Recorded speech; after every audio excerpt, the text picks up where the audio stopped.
বর্তমানে আমি আপনাদের কাছে একটি কথা বলিব। মরিয়ম নামে একজন কুমারী ছিল। যোসেফ নামে একজন লোকের সাথে তাহার বিবাহর নির্বন্ধন হয়েছিল। বিবাহের আগে একজন দূতকে মরিয়মের কাছে ঈশ্বর পাঠাইয়াছিল। দূত মরিয়মকে কহিল, তুমি ভয় পাইও না, ঈশ্বর দৃষ্টিরে তুমি একজন ভালো মেয়ে। তোমাকে আশীর্বাদ দিতে ঈশ্বর চাইছে। ঈশ্বর তোমাকে একটা সন্তান দেবে। সেই সন্তানের উপর ঈশ্বর আত্মা অধিষ্ঠান করিবে। তাহারই নাম যিশু হবে। সে সকল মানব জাতি পাপ থেকে উদ্ধার করিবে। মরিয়ম বলিল, কেমন করিয়া ইহাই সম্ভব হবে? আমি তোমাকে পুরুষকে জানি না। দূত তাহার বলিল, সে কোনো মানুষের পুত্র হবে না, কিন্তু সে ঈশ্বরের আত্মা দ্বারা জন্ম হবে। কিন্তু তুমি তাহাকে ঈশ্বরের পুত্র বলিয়া কহিবে। দূত চলিয়া গিয়াছে এবং মরিয়ম তাহার কথা বিশ্বাস করিল এবং গর্ভবতী হইল। যোসেফ গর্ভবতী জানিয়া ফাঁকি দেবার জন্য চেষ্টা করিল।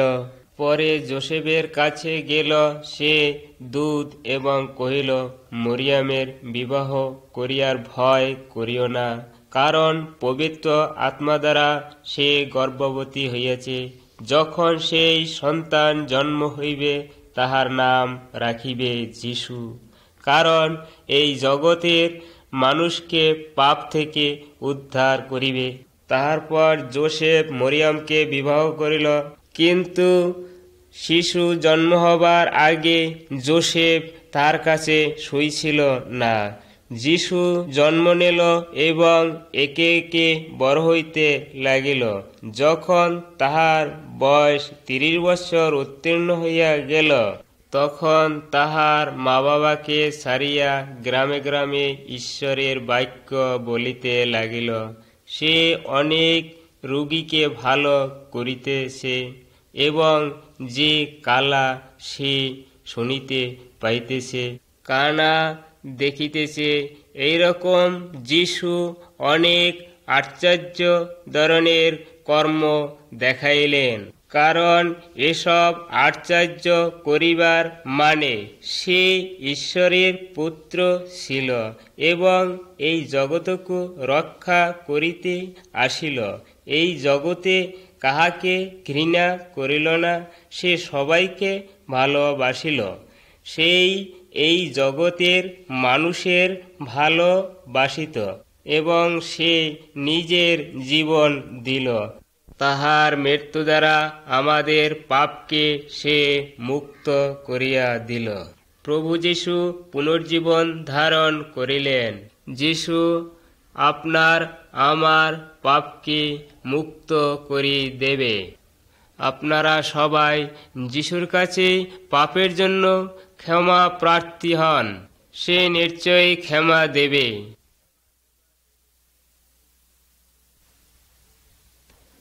আমি আপনাদের কাছে বলি একজন লোকের কথা, যে একদিন জগতেই ছিল। সে এই জগতে ভালো কামও করছিল। অনেক লোক তাহারই কথা ভালো পাইত। সে কোনোদিন মন্দ কথা বলে নাই। সে কোনোদিন মিথ্যা কথা বলে নাই। সে সবসময় সত্য কথা বলে। সে শক্তিমান ছিল। একদিন সেই লোক এক অন্ধের চোখে হাত দিল। সে অন্ধ দেখিতে পাইল। আর একদিন 10 জন কুষ্ঠরোগীকে সে ভালো করছে। এসব তো সামান্য কথা, এর চেয়েতে বড় বড় কাজও করছে। একদিন কতগুলো লোক একটি মরাকে কাঁধে করে নিয়ে আসছিল। সেই লোকগুলো তাকে কবর দিতে নিয়ে যাচ্ছিল। তার মা খুব কান্নাকাটি করছিল। তার মাকে দেখি সে ভালো লোকের অত্যন্ত দয়া হইল। হঠাৎ সে গলি ভিতরে গেল এবং সেই মৃত্যু শবকু ছুঁইল। সে লোক জীবন পাইয়া উঠিয়া বসিল। সব লোক এই কাজ দেখে আশ্চর্য হইল। এই ভালো লোকটি কে? এ লোক যদিও ভালো ছিল, তথাপি দুষ্ট লোকরা তাকে ভালো চোখে দেখতেন না।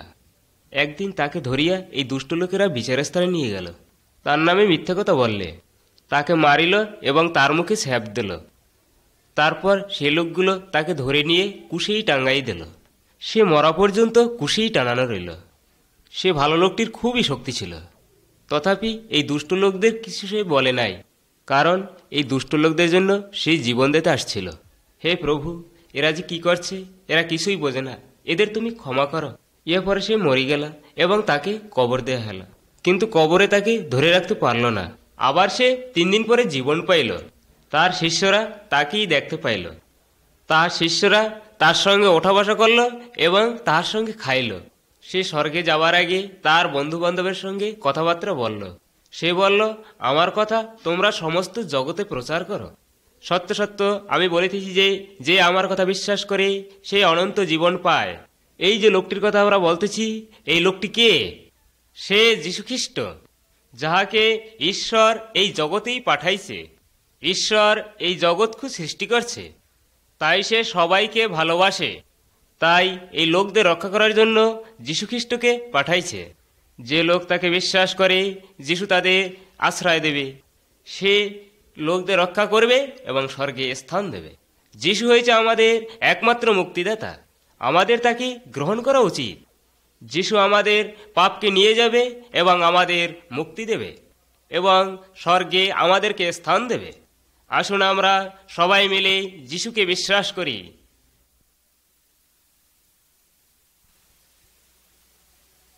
যীশু স্বর্গে যাওয়ার আগে তার বন্ধুদেরকে বললেন, আমি আবার একদিন এই পৃথিবীতে ফিরে আসব।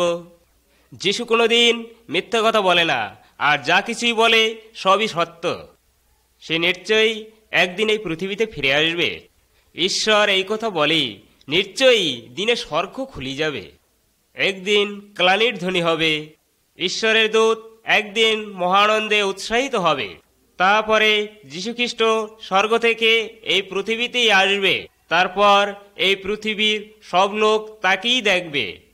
কেন যীশু আবার এই পৃথিবীতে আসবে? যে তাকে বিশ্বাস করি ত্রাণকর্তা রূপে গ্রহণ করল, সে তাদের স্বর্গে নেবার জন্যে।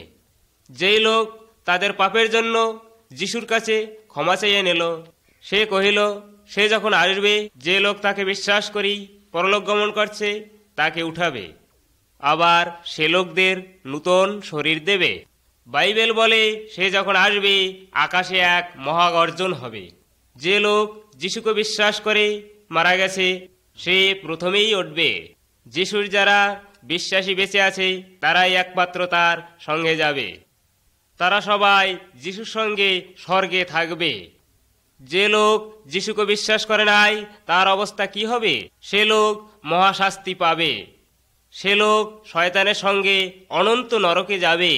সেখানে সে লোকের আত্মার মৃত্যু নাই। নরকের অগ্নিজ্বালায় সে খুব কষ্ট ভোগ করিবে। এই কষ্ট এই লোকদের চিরদিনের জন্য রবে। তবে যীশু কখন পৃথিবীতে আসবে, কেবল একমাত্র ঈশ্বরই জানে। সে আমাদের বলে নাই কখন সে আসবে। আমরা এইটুকু জানি, প্রভু যীশু আসবে, আমরা সবাই এই জন্য প্রস্তুত থাকব।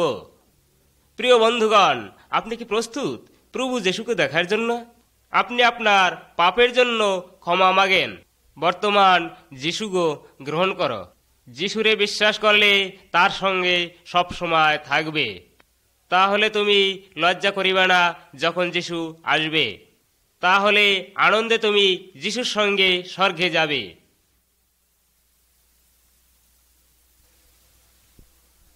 প্রিয় বন্ধুগণ, আমি আপনাদের কাছে একটা প্রশ্ন জিজ্ঞাসা করছি, যার উত্তর অনেকে দিতে পারে না, কিন্তু ইহা এমন একটি প্রশ্ন, এ উত্তর সবারই আপনাদের জানা উচিত।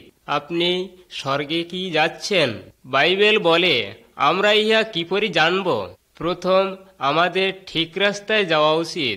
বাইবেল বলে যিশুকে তুমি হৃদয়ে বিশ্বাস করো, তোমরা সবে স্বীকার করো প্রভু যীশু মৃত্যু থেকে উঠেছি, তাহলে তোমরা সবে মুক্তি পাবা। কারণ যীশু হয়েছে আমাদের সবার একমাত্র পথ। যীশু কইলে আমি একমাত্র পথ। আমাকে বিশ্বাস না করলে কেহই স্বর্গকু যাইতে পারবে না। অন্য কোনো পথ দিয়া আমরা স্বর্গে যেতে পারবো না, কারণ স্বর্গে যাবার জন্য যীশুখ্রিস্ট আমাদের একমাত্র পথ। যদি তুমি স্বীকার করো তুমি একজন পাপী, যদি প্রভু যীশু তোমরা ত্রাণকর্তা রূপে গ্রহণ করিছ, তাহলে তুমি ঠিক রাস্তায় আছো এবং নিশ্চয় তুমি স্বর্গে যাবা। তোমার জীবনের অনেক পরিবর্তন দেখা যাবে, কারণ একটি নূতন জীবন। তোমার নিজের জীবনকে দেখো, পরিবর্তন আছে কি না। ঈশ্বর কেবল পাপ তোমার ক্ষমা করে না, সে তোমারে একজন নতুন মানুষ গড়ে তুলবে। অনেকজন মনে করে কিছু ধর্মকাজ করলে পাপ থেকে মুক্তি পাবে। তুমি ধর্মকাজ করিলে পাপ থেকে মুক্তি পাবে না, কেবল যীশুখ্রিস্টই তোমাদের মুক্তি দেবে। যখন সে তোমাকে মুক্তি দেবে তখন তুমি নতুন মানুষ হবা। যখন তুমি পাপ হইতে মুক্তি পাইছ এবং তুমি স্বর্গপথেরও যাত্রী হইছ, তখন তার জন্য তোমার সাক্ষী দিতে হবে এবং সে তোমার হৃদয়ে বাস করবে। তুমি আর একা না, তুমি তাহার সন্তান এবং সে তোমারই পিতা। বর্তমান তুমি তার সঙ্গে বিশ্বাসে কথা বলতে পারো। বর্তমান তুমি জানতে পারছো যে সব পাপ তোমার ক্ষমা হইয়া গেছে এবং তুমি শান্তি ও আনন্দ পাইছ। নিজের জীবনকে আগে দেখো। যদি তোমার এই তিনটি চিহ্ন জীবনে দেখা যাইতেছে, তবে তুমি স্বর্গপথেই আছো। যীশু বলতেছে যে আমার কাছে যে আসে আমি তাহাকে বাইর করে দিই না। আসেন আমরা যীশুর নিকটে যাই।